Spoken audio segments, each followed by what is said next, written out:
আজকে এই ব্লগের মধ্যে কি করেছি দেখতে হলে শেষ পর্যন্ত দেখুন। হ্যালো গাইস, আসসালামু আলাইকুম, welcome to my new blog. এটা হলো আমার ফার্স্ট ব্লগ, তো একটু বেশি সাপোর্ট করবেন। চলেন শুরু করা যাক। আমি এই মুহূর্তে পুরান ঢাকা গ্যান্ডারিয়া সাধারণতে আছি। যে জায়গায় যাব সেখানে যেতে 10-15 মিনিট লাগবে, তাহলে চলেন যাওয়া যাক। তো আমি পৌঁছে গিয়েছি। এটা লোকেশন হচ্ছে পুরান ঢাকা দুপখোলা। আপনারা যারা পুরান ঢাকায় থাকেন তারা অবশ্যই জানেন এই পার্কের কথাটা। এখানে আপনি খাবারের মধ্যে ফুচকা থেকে শুরু করে পিৎজা, মোমো, মিটবক্স সহ অনেক ধরনের খাবার পেতে পারেন। তো আজকে আমি ফুচকা খাবো আর একটা মিটবক্স পার্সেল নিয়ে যাব। এই পার্কে সবসময় ভিড় থাকবেই।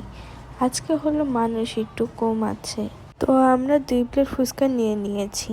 তো 1 প্লেট ফুচকার দাম 70 টাকা করে, প্রতি প্লেটে 10টা করে ফুচকা থাকবে। ফুচকা টেস্ট ভালো। ফুচকা খাওয়া শেষ করে আমি মিট বক্সটা অর্ডার দিলাম। আমি আপনাদের মিট বক্সের মেনুটা দেখাই।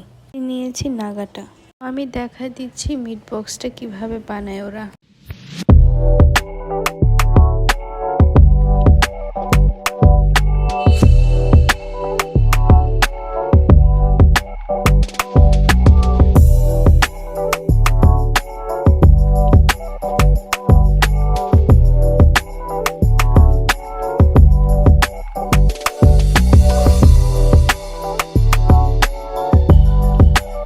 $130 টাকার মধ্যে মিট বক্সটা বেশ ভালোই লাগলো। আপনারা সবাই ট্রাই করতে পারেন। তো আমার ব্লগটি এ পর্যন্ত। সবাই একটু বেশি সাপোর্ট করবেন। আল্লাহ হাফেজ।